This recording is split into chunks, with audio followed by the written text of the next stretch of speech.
Early in his career, Joan Miro primarily painted still lifes, landscapes, and genre scenes. Miro was to art what jazz was to music. When he came along, you have to remember Miro, like many of the artists that were great abstract artists, was classically trained. The artwork that he was doing in 1919 and 1921 was beautiful, very, very sharp, crisp imagery.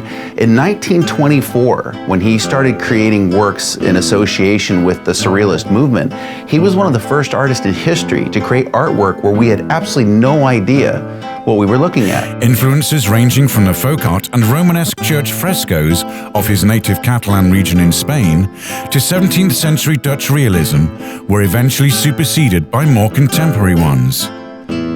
Miro's signature biomorphic forms, his geometric shapes, and semi-abstracted objects are expressed in multiple media, from ceramics and engravings to large bronze installations.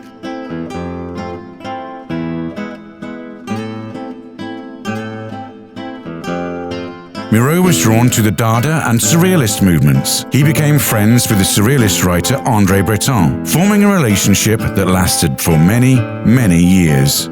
The Surrealists were most active in Paris during the 1920s. Their members, led by Breton, promoted pure psychic automatism, which heavily influenced Miro's work.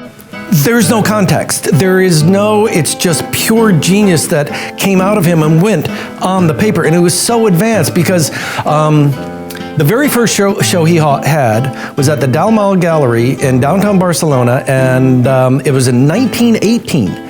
The paintings were defaced. People threw pots of ink on them, and the paintings were actually vandalized. He didn't care. He said, well, now it's time to go to Paris. While the Surrealists experimented with the irrational in art and writing, Miro's art manifested these dreamlike qualities, becoming increasingly biomorphic, enigmatic, and innovative.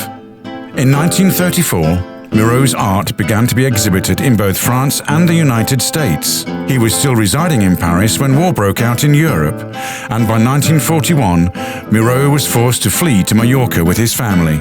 Perhaps not surprisingly, warfare and political tension were prominent themes in his art during this period. Concurrently, Miro's first retrospective was held at the Museum of Modern Art in New York City, to great acclaim.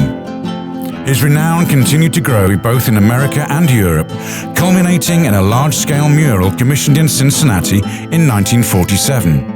A large exhibition of 60 of Miro's works was held at the Galerie Marge in Paris and subsequently at the Pierre Matisse Gallery in New York in 1953. As Miro aged, he continued to receive many accolades and public commissions.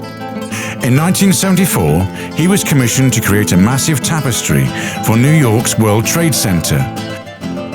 Miro died at his home in 1983, a year after completing Woman and Bird, a grand public sculpture for the city of Barcelona. The work was, in a sense, the culmination of a prolific career so profoundly integral to the development of modern art.